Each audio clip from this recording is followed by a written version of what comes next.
The smell of sugar and warm bread drifted through the bright morning street when a single sentence changed everything, a sentence so small and desperate it cut deeper than any scream. Quiet bakery washed in daylight. A man asked for something no one ever wants to offer, and a millionaire standing nearby heard not just the words, but the pain hiding behind them. Moment under the open sun and humming city sounds became the beginning of a story about dignity, second chances, and the kind of kindness that arrives when hope feels expired too. Before we go deeper, if you believe in kindness, second chances, and stories that remind us of our humanity, please like, comment, share, and subscribe to Life Spark Stories. Support helps these stories reach hearts that need them. Arman Halim had not planned to be inside the bakery that morning. He was a self-made millionaire, known for sharp decisions and a schedule tighter than a locked vault. But that day he walked in to escape the heat and the noise of the city. Sunlight poured through the glass windows, illuminating shelves of fresh cakes and pastries.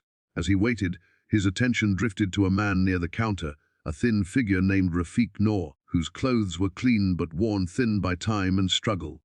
Rafiq held a small paper bag and kept glancing at a photo on his old phone. His face heavy with worry yet softened by love. Was a single father to a 7-year-old girl named Zara Noor, whose birthday had arrived with the same cruel timing as an unpaid rent notice.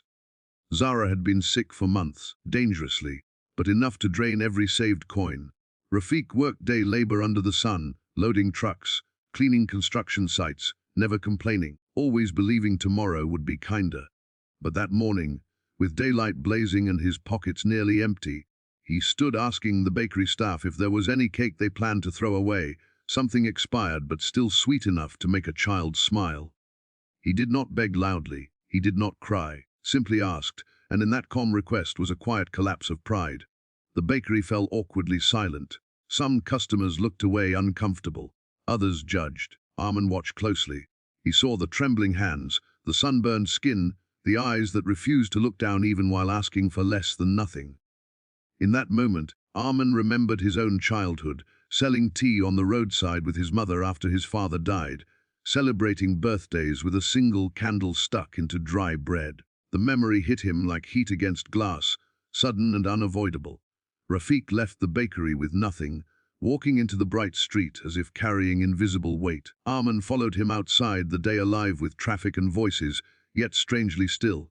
He did not offer pity. Instead, he offered attention. Arman learned about Zara, about her love for butterflies and yellow dresses, about how she believed birthdays were magical even when nothing else was, how Rafiq had promised her a cake because promises to children feel heavier than debts. What followed was not charity tossed like spare change, but intention. Arman returned to the bakery and ordered a cake not small or leftover, but bright and fresh, decorated with butterflies and Zara's name glowing in soft icing. He arranged a simple birthday setup in a nearby park where sunlight filtered through trees and birds sang like witnesses. When Rafiq and Zara arrived, Zara's eyes widened, reflecting the colors of a joy she had never seen before. In that daytime glow, laughter replaced worry, and for a few precious hours, the world felt gentle. Arman did not stop there. He knew that one cake could not fix a life. He quietly helped Rafiq secure steady work at one of his logistics warehouses, honest labor with fair pay. He arranged medical support for Zara and ensured Rafiq had the dignity of earning, not receiving. Rafiq's life did not transform overnight, but it shifted, a sunrise pushing darkness back one careful inch at a time. Weeks later, Arman returned to that same bakery.